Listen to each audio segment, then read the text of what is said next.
bu uy emas, bu haqiqiy san'at asari bo'libdi-yu. Mana buni qaranglar. Yo mashalloh, inson ko'zi bilan ko'rishi mumkin bo'lgan jamiki go'zallikni mana shu uydan topasizlar. Haqiqiy professional o'z ishini mutaxassisi mana shu uyga ishlaganligi shundoqqina ishligidan namoyon. Qaranglar, uyimizga kirishinglar bilan bittada mana shu fasad diqqat e'tiboringlarni tortmasdan qo'ymaydi. Niyat qilib, yaxshilab joylashib, bitta yo'lachan qizartirib qo'yinglar. Inshaalloh bu uyimizning ichini ko'ringlar, mazza qilasizlar. Mana shu men turgan joy hamma joy to'pli po'l. Bu degani qishda qor turmaydi. Oyoq yalanglar mazza qilib yursanglar bo'ladi hovlida.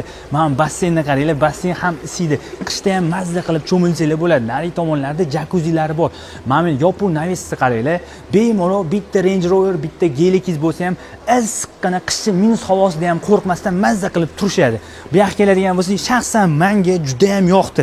Bu yoqqa bitta oila davrasida mazza qilib o'tiradigan joy. Mashinalarning hammasi isirgan.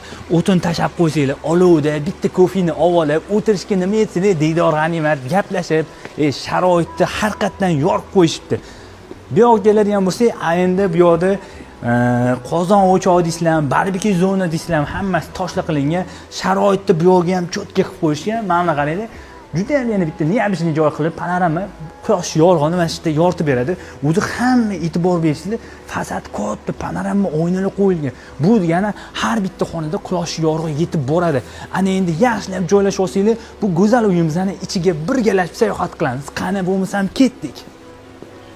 Mana holga qaranglar. Hol bo'lsa shunaqa bo'lsin-da, qaranglar. Kattaligi gap yo'q.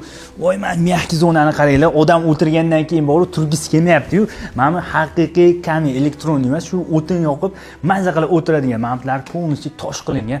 Ranglarni qaranglar, kirganda mazza qiladigan. Mana lyustrani ham bor. Har qayerda ko'rinishli, eksklyuzivniy, qimmat brend, hozir brend esimdan chiqib qoldi. Bu yoqqa keladigan bo'lsa, kabinet bo'lyapti. Shuni qaranglar, pardani ochsanglar, to'g'rida basseylar, ertalab uyquga to'ymagan bo'lsanglar, bitta kofeni ichib olib, shundoq basseyn kalla otsanglar, bodrigina bo'lib turasizlar-yu. Gap yo'q, mana bu o'qiydigan kitoblarni bundoq polkalarga qaranglar, terib qo'ysanglar bo'ldi. Ana endi kelinglar, sizlar ayollarimizni ko'proq vaqtni o'tkazgan oshxonaga olib o'taman. Ayollarimizga bu oshxonaga like bosmasanglar, qatga bosasizlar, mana qaranglar, hammasi sizlar orzu qilgandek. Posudmoyka deysizlarmi, gaz plita deysizlarmi, hamma qulayliklar sizlar uchun qilib qo'yilgan. O'rtada stolishniklar, gap yo'q. Bu yoqda oila davrasida mazza qilib taomlanish uchun joyliq tashab ketilgan. Inshaalloh eng kamida hammamizga mana shunaqa uylarda ota-onamiz bilan yashashlik nasib qilsin. Menimcha bu koshonamizning to'liq video obzor sizni qiziqtirayotgan bo'lsa kerak. Unda bu videoga bitta yurakchan bosib qo'ying. To'liq video obzorni Telegramga yuklab qo'yganmiz.